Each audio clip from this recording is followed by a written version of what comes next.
Good evening and welcome to this week's Corporate Roundup. My name is Lisa Pallavi Barbora. It's been an interesting week and across various quarters as well. Let's start with the IT industry first. A lot of stuff happening there. The large IT company Infosys in news for all the wrong reasons. Zahra is with me and she'll give us some of the details of what's happening there. Hi Zahra. So lots happening in the IT sector, especially with the large caps, Infosys, TCS. So give us a few details on what's going on.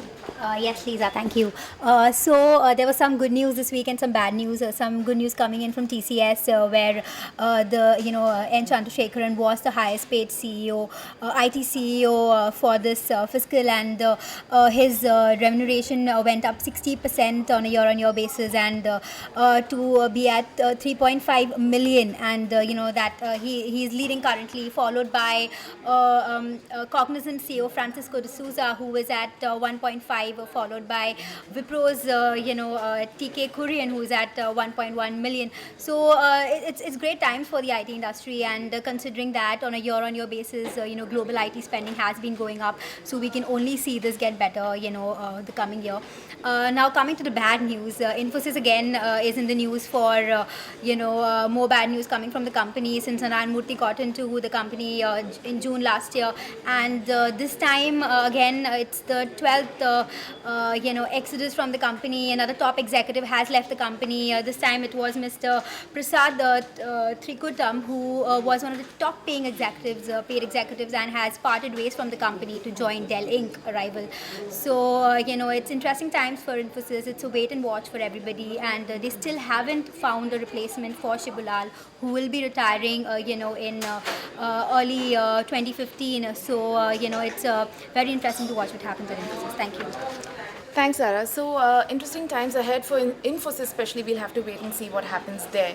Idea Cellular successfully completed a QIP, and the response was very, very good. So, Madhura is going to tell us the details of that issue. Hi, Madhura. So, it seems that Idea was able to raise more, it got better response than it expected. Right, Lisa. So on Thursday, Idea announced that it's going to sell some shares to institutional investors through a QIP of around 3,000 crore. And today we are getting news that it's subscribed by around 3 times. So that's like a huge response. And Idea is one of those companies who are banking on this recent market rally because of the Narendra Modi government coming into power. And the company had said in the past that it would invest around 3,500 crores to expand its network, the telecom network around the country. So I think this QIP, the proceeds of which will be used for this expansion. What is interesting to see is that who are the other companies who are going to follow Idea in the months to come, and how are they going to get the response, because the markets seem to be touching the sky. Thanks, Madhura. So the Idea issue definitely getting some headwinds from the positive capital markets right now. Lastly, we're going to talk about the oil and gas industry here. Cain India has almost completed a pipeline which gives it access to trade through the sea route, and this really opens up doors to more customers for that company. And Promit is with us. He's going to give us details on that. Hi. So tell us about this new pipeline and the routes that it opens up for Cain. Yeah.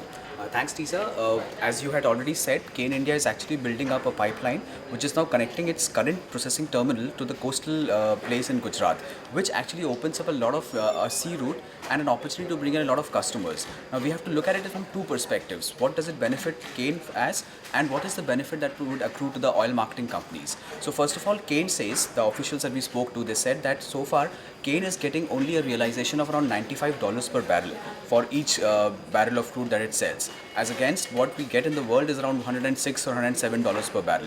So Cain is saying that it is not getting the true real valuations of its crude oil. So once it opens up new customers, the company will actually be able to sell the crude apart from the companies that they are selling to currently. So currently Cain is selling only to Reliance and SR. With new customers coming in, they'll have more bargaining and negotiation power.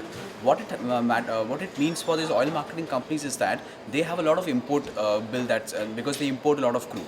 If a crude which is coming from India is consumed at their own refineries, which will of course reduce their import bill. But again, Cain crude is a very thick crude, so it cannot be really used completely in its pure form. So these companies will have to blend it. So HPCL and BPCL we spoke to, they said that they have shown interest in the crude, but then they will only buy it if it comes at a good price, and also if they can actually blend it with their own crude that they import. All right, thanks, Promit. Thank you. So there you have it, a lot of activity across sectors. For more details, do log on to livemint.com. That's all from me on this edition of the Corporate Roundup. Thank you.